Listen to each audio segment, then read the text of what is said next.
Today we will be learning about family life in ancient Mayan civilization. In city-states like Copan, present-day Honduras, Mayan peasants lived in one-room huts built of interwoven poles covered with dried mud.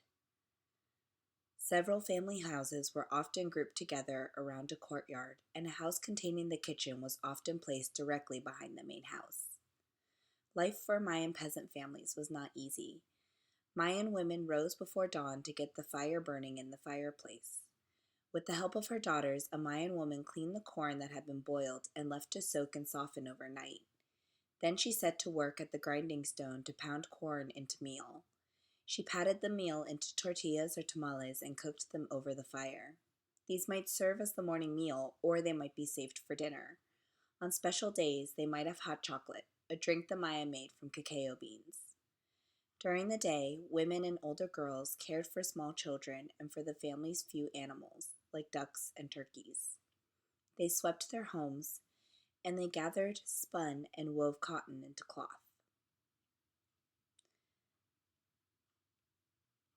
Mayan fathers and sons ate their morning meal quickly before leaving to work the fields. When they weren't busy with crops, men and boys hunted and trapped animals. They also helped construct large buildings such as palaces and temples. In times of war, peasant men served as soldiers. Although Mayan families worked hard, they took the time to celebrate the important events in their lives. Rituals provided a break from work and a chance to honor their important events.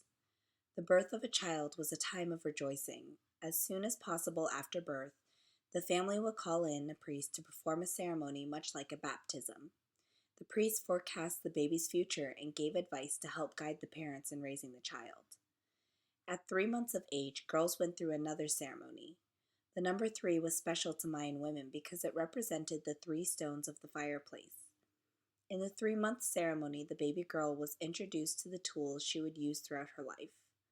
Small items were placed in the baby's hands, such as tools for spinning and weaving, carrying water and cooking, and soaking and grinding maize.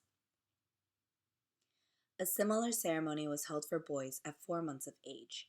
The number 4 was special to Mayan men. It represented the 4 sides of the plot of land where a boy would spend his life. The baby boy was given farmer tools, such as axes and planting sticks, and the spears, knives, and traps of a hunter. Another important ceremony in every Mayan child's life was the coming of age ceremony. Girls went through this ceremony at the age of 12 and boys at the age of 14. The long ceremony involves confessions, cleansing with water, and reciting the rules of behavior. Finally, the priest cut a white bead from the boy's hair and removed a string of red shells from around the girls' waists. Boys and girls had worn these symbols of innocence since they were quite young. The next big event for a Mayan youth was marriage. Men usually married around the age of 20, girls when they were as young as 14. The bride and groom did not choose each other. Instead, marriages were negotiated by the village matchmaker. These negotiations were not simple. Families had to agree on how much food and clothing would be given to the bride's family. They also had to agree on the number of years the young man would work for his new wife's family.